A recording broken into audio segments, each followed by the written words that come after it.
ሰላም ጤና ይስጥልኝ። እንደምን አላችሁ? ውድ የተከበራችሁ የዶክተር ቃልኪዳን ዩቲዩብ ቻናል ተከታታዮቻችን፣ ይህ የዶክተር ቃልኪዳን ዩቲዩብ ቻናል ነው። እንግዲህ ሁሌም እንደሚታወቀው ለእናንተ ጠቃሚ ነው፣ አስተማሪ ነው ብለን ያሰብነውን ፕሮግራም ይዘንላችሁ ነው የምንቀርበው።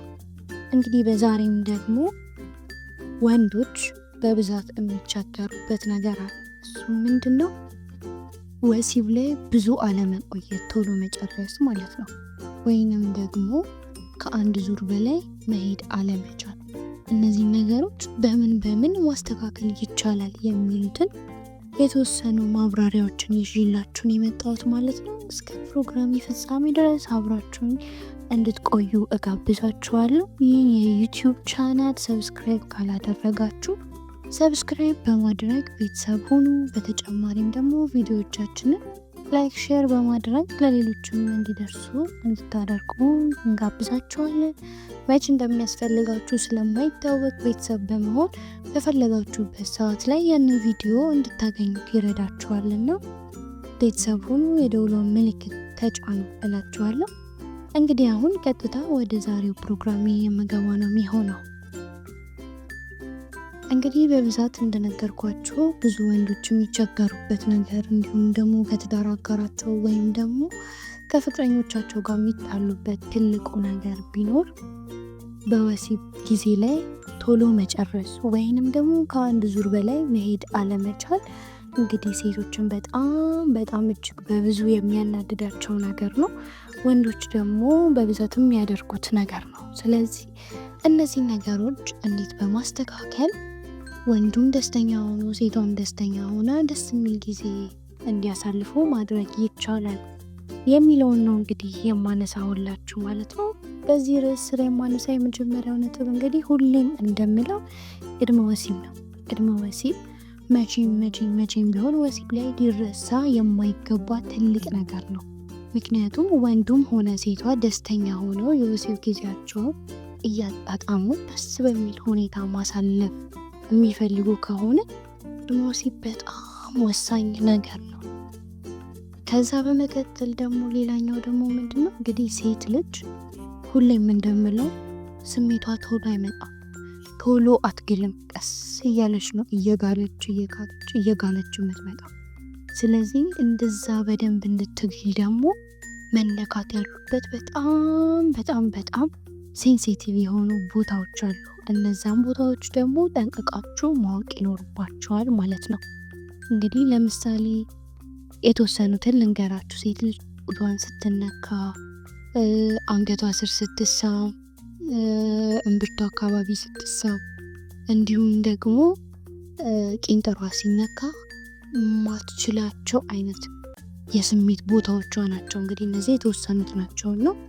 እነዛም ቦታዎች በደንብ በመነካካት እንግዲህ ሴቷ በደንብ አርጋ እንድትግል ማድረግ ይኖርባቸዋል ማለት ነው ወንዶች።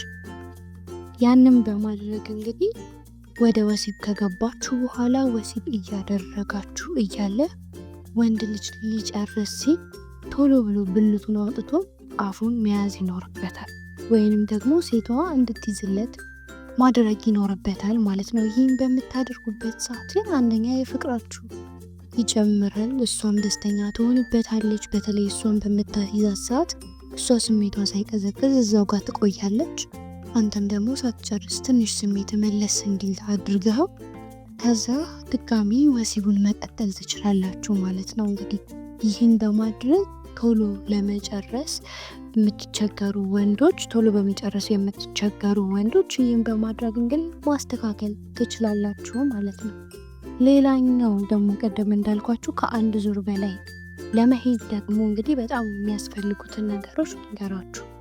አንደኛ ወሲብ ሲደረግ ሁሌም እንደምለው ከሆነ ሪፍሬሽን መደረግ አለበት። ምክንያቱም የሆነ ሰው ከስራ ደክሞት በመጣ አይምሮ ምናምን ታውደዛ እንደ ስራ ቁጥሮት ያንን ወሲብ ዝም ብሎ ወሲብ የሚያደርግ ከሆነ ራሱ ሪፍሬሽ ሳያደርግ ወሲብ የሚያደርግ ከሆነ አንደኛ ቶሎ ይጨርሳል፣ ሁለተኛ ደግሞ ከአንድ ዙር በላይ መሄድ ፍላጎት አይኖረውም። ምክንያቱም ያንን ወሲብ እንደ ስራ ስለሆነ እየቆጠረ ያለው ወሲብ በሚያደርግበት ሰዓት ላይ ቶሎ ጨርሼ ባረፍኩኝ ምናምን የሚል አይነት ስሜት ነው የሚሰማው። ስለዚህ ሁሌም ሪፍሬሽ ማድረግ አለባችሁ። በስራ የምትጨናነቁ ሰዎች ከሆናችሁ ዘና ማለት አለባችሁ። ከፍቅረኛችሁ ጋር ወይ ከሚስታችሁ ጋር ጊዜ በደንብ ማሳለፍ አለባችሁ። እነዛን በማድረግ ራሳችሁን ሪፍሬሽ ማድረግ ይኖርባችኋል። ሌላኛው ደግሞ ሱስ ካለባችሁ ማለትም የጫት ወይም ደግሞ የሲጋራ በተለይ የሲጋራ ሱስ ያለባችሁ ሰዎች ከሆናችሁ ይህንን ሱሳችሁን ማቆም ይኖርባችሁ። ምክንያቱም ከጊዜ ወደ ጊዜ ደካማ እንድትሆኑ ለወሲብ ያላችሁ ፍላጎት እንዲጠፋ እንዲሁም ደግሞ ወሲብ ላይም ደግሞ እንድትልፈሰፈሱ ያደርጋችኋል ማለት ነው። ስለዚህ ሱስ ማቆም ወይም ደግሞ በጣም በብዙ መቀነስ ይኖርባችኋል። ሌላኛው ወሳኙ ነገር ደግሞ ሁሌም መነጋገር፣ ከትዳር አጋራችሁ ጋር መነጋገር። ከወሲብ በፊት ምን አይነት ፖዚሽን ይመችሻል?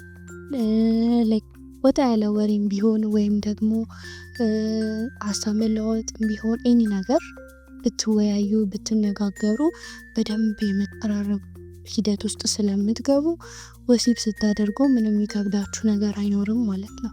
ስለዚህ በደንብ መነጋገር በጣም ወሳኝ ነገር ነው፣ ከአንድ ዙር በላይ ለመሄድ ማለት ነው። ስለዚህ መነጋገር ይኖርባችሁ። ሌላኛው ትልቁ ነገር ደግሞ ከወሲብ በኋላ በብዛት ወንዶች የሚያደርጉት ነገር ቢኖር ምንድን ነው? ጀርባቸውን ለሴቷ ይሰጧትና ፊታቸውን አዙረው ይተኛል። ይህ ፍጹም የተሳሳተ።